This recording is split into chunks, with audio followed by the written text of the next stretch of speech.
You're going to be in the US for that, I presume, for that UN address or meeting that Anthony Albanese is attending.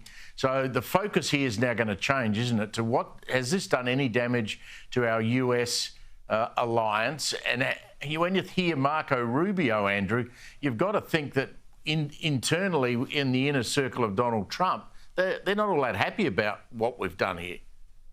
No, they wouldn't be. I mean, Trump threatened Canada over tariffs if they said they'd recognise Palestine. But that's why I said in an interview with Penny Wong a couple of weeks ago, Steve, have you picked up the phone to Marco Rubio if you're so concerned about Gaza?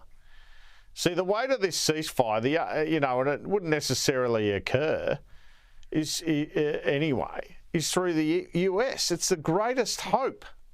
It really is. You could argue also the Arab states, and that point's been made in recent times. They're trying to work towards it. But from our perspective, the biggest thing that Australia can do is not team up with the Britain and France and Canada and so forth.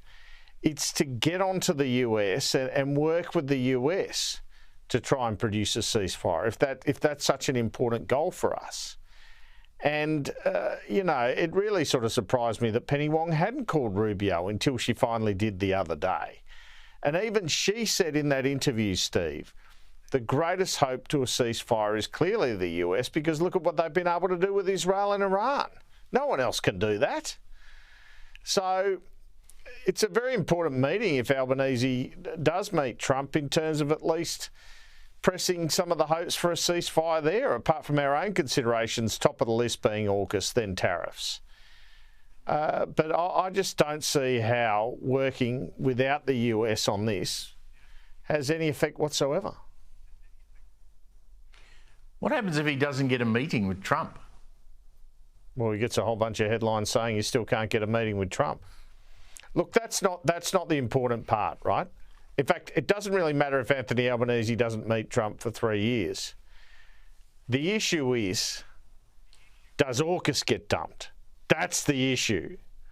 Now, the thing is, I was all for he has to meet Trump, and I still believe he does. But we didn't have our tariffs altered, right?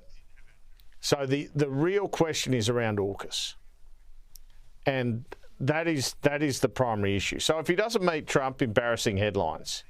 If he doesn't, if the US then, whether he meets him or not, dumps AUKUS with this review on, well, that's a much bigger issue. That's a much greater moment. That means we've wasted 15 years not getting submarines when we're an island nation, which would be crazy. So my biggest fear for Australia is that AUKUS falls over, not really whether or not Anthony Albanese meets Donald Trump. Yeah, I think we all hope that won't happen. The other big story today, of course, is the rate cut, now sitting at 3.6, 3 rate cuts in a row. I think if you listen to Michelle Bullock today on Sky, you would have heard her talking about maybe another 1. Some people say there might be another 2. Jim Chalmers looks pretty happy with himself, but he goes into next week, which we'll cover in some detail next week, this round table where productivity's in the toilet, people's wages are going nowhere, there's redundancies all over the joint. The economic, the Treasurer doesn't have a great economic story to take to his round table.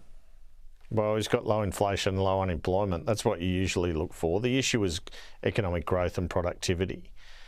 And that's the argument for more rate cuts, but also, tax cuts which can help business. That's what we need.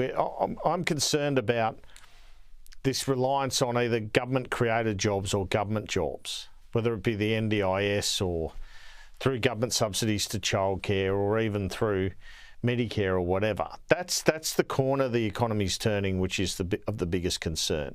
The low inflation at the moment, low unemployment, is a good story. Interest rates coming down is a good story. But the challenge ahead is to make sure that we don't become some sort of command economy, Steve. And I'm not sure the government has any answers to that.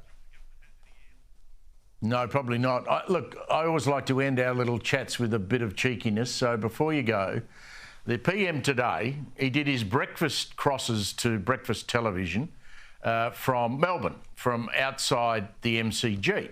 You and I don't know why, it was nothing to do with the MCG or the AFL, but he was there. You and I are both from AFL states. Why the hell would anybody in their right mind mention rugby league when they're outside the MCG? Have a look at this, where the Prime Minister is standing there talking about the Rabbitohs and the Brisbane Broncos. Oh, look, there are people on both sides of this debate who want conflict to continue, who want to think that it's like a football game between, you know, South and the Broncos, and you got to back in your team and you got to back them in. What we need is a win-win. Why would you do that when you're at the MCG, the home of Aussie rules? Oh, I don't know. I know he did the MCG crosses the day of the election. And so maybe he liked doing them, so he did it. But look, in fairness to the PM, he actually does. There's been a bit of controversy about which AFL team he supports, but he is a follower of AFL as well. He's been to something like 15 or 20 grand finals, Steve.